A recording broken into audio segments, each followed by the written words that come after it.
एक वेद मंत्र का सार है कि ये हमारा जीवन द्वंद्वों में बंधा हुआ है। पूरा संसार ही द्वंद्वों में बंधा है। सुख दुख, हानि लाभ, आना जाना, उठना बैठना, खाना पीना, रोना हंसना, चलना फिरना आदि आदि। उसी क्रम में जन्म और मृत्यु भी है। इस संसार में मनुष्य ने जन्म लिया है तो उसे इस संसार सागर से एक दिन प्रयाण भी करना होता है। गीता में कहा गया, जातस्य ही ध्रुवम मृत्यु ध्रुवो जन्म मृतस्य च। आया है सो जाएगा, राजा रंक फकीर। महाभारत के यक्ष युधिष्ठिर संवाद में यक्ष ने जो युधिष्ठिर से अनेक प्रश्न किए हैं, उसमें एक प्रश्न यह भी किया है कि मतः आश्चर्यम परम, संसार का आश्चर्य क्या है। तो उत्तर देते हुए युधिष्ठिर ने कहा, अहनि अहनि भूतानि गच्छन्ति यम मंदिरम शेषा जीवितुम इच्छन्ति कि मतः आश्चर्यम परम। संसार में प्रतिदिन ही तो ये देखा जा रहा है कि जन्म लेने वाले प्रत्येक मनुष्य प्रयाण करते चले जा रहे हैं, मृत्यु के ग्रास बनते चले जा रहे हैं, लेकिन शेषा जीवितुम इच्छन्ति, उनमें जो शेष बच जाते हैं वो तो यही सोचते हैं कि अभी तो हम जीवित ही बने रहेंगे, तो इससे बढ़कर और आश्चर्य क्या हो सकता है। वास्तव में युधिष्ठिर का ये जो प्रश्न है, बड़ा ही उत्तर है, ये बड़ा ही सटीक एवं व्यावहारिक है, क्योंकि मनुष्य बाल्यावस्था से युवावस्था तक आते आते अनेक प्रकार की कामनाएं किया करता है और उन कामनाओं में जमीन और आसमान के कुलावे मिलाया करता है। हमने ये करना है, हम ये कर लेंगे, हम वो कर लेंगे आदि आदि। लेकिन आलस्य और परिस्थितिवश वो जितना भी चिंतन करता है, उस सोचे हुए कार्य को 1% कार्यान्वित नहीं करता है। इसी बात को उद्देश्य करके महर्षि दयानंद सरस्वती ने एक दृष्टांत अपने ग्रंथ आर्याभिविनय में दिया कि एक शेख चिल्ली नाम का व्यक्ति था। वो विचार ही किया करता था, हम ये करेंगे, हम वो करेंगे, लेकिन जितना वो सोचता था उसको वो कार्य रूप में परिणित नहीं करता था। एक बार लाला जी ने कुछ घी खरीदा और उस घी की मटकी को बाजार ले चलने के लिए एक नौकर तलाश रहे थे। तो शेख चिल्ली उनके सामने पड़ गया। उन्होंने उस समय के हिसाब से शेख चिल्ली की 2 रुपये मजदूरी तय करके घी की मटकी को बाजार ले चलने के लिए कह दिया। अब घी की मटकी को लेकर शेख चिल्ली आगे आगे और पीछे पीछे लाला जी चल दिए।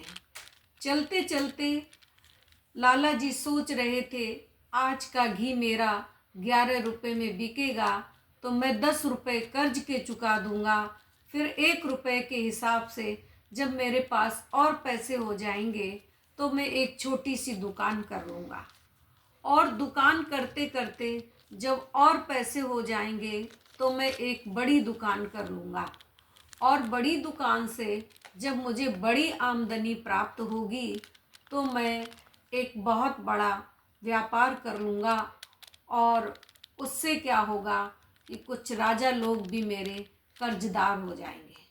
और इधर शेख चिल्ली भी सोचता हुआ चल रहा था।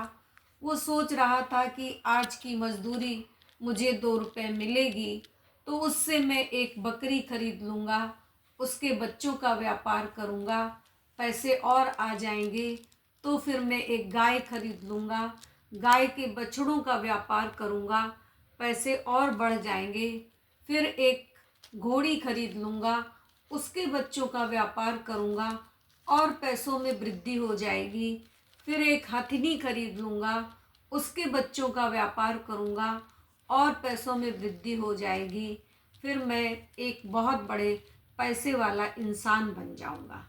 जब एक पैसे वाला इंसान बन जाऊंगा फिर क्या करूंगा कि मैं 2 स्त्रियों से विवाह करूंगा। एक का नाम प्यारी रखूंगा, एक का नाम बेप्यारी रखूंगा।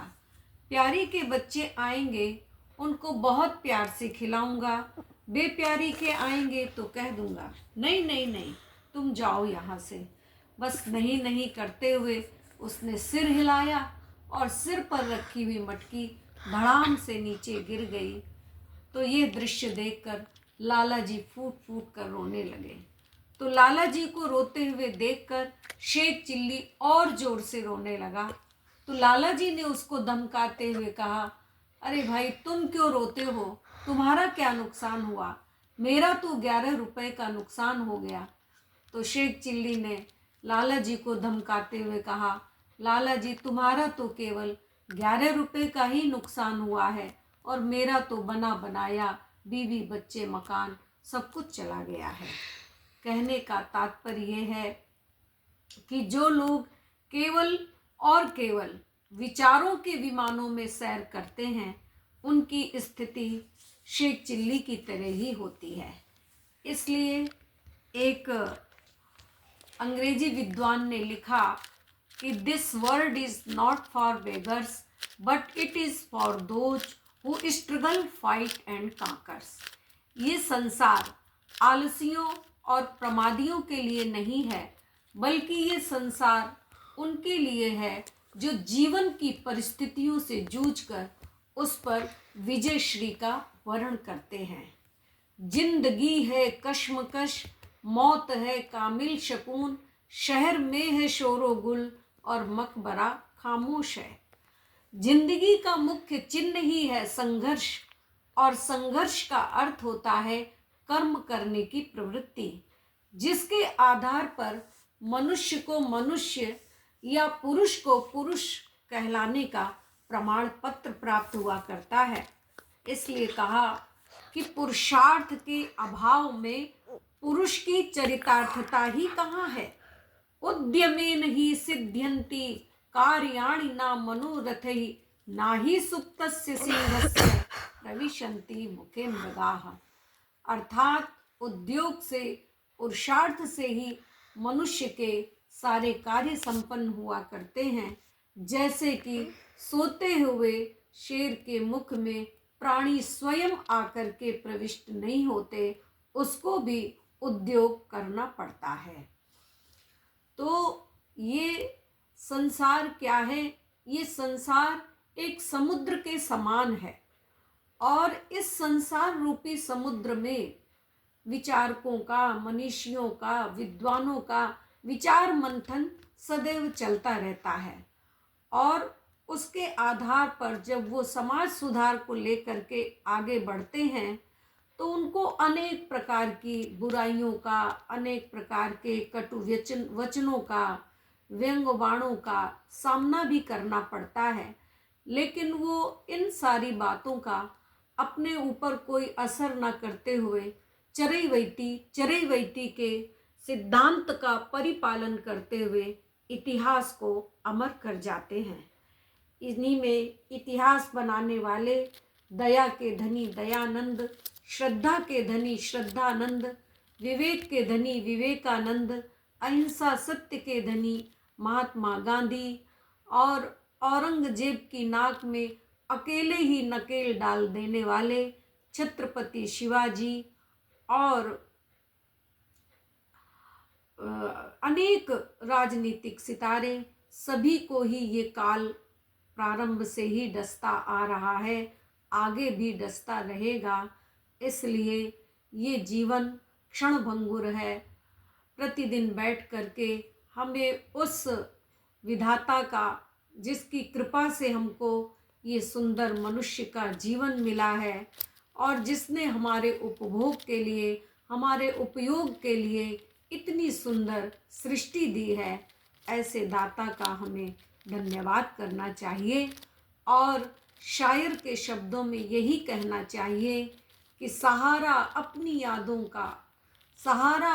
यादों का हमारे साथ रहने दो, न जाने किस गली में जिंदगी की शाम हो जाए।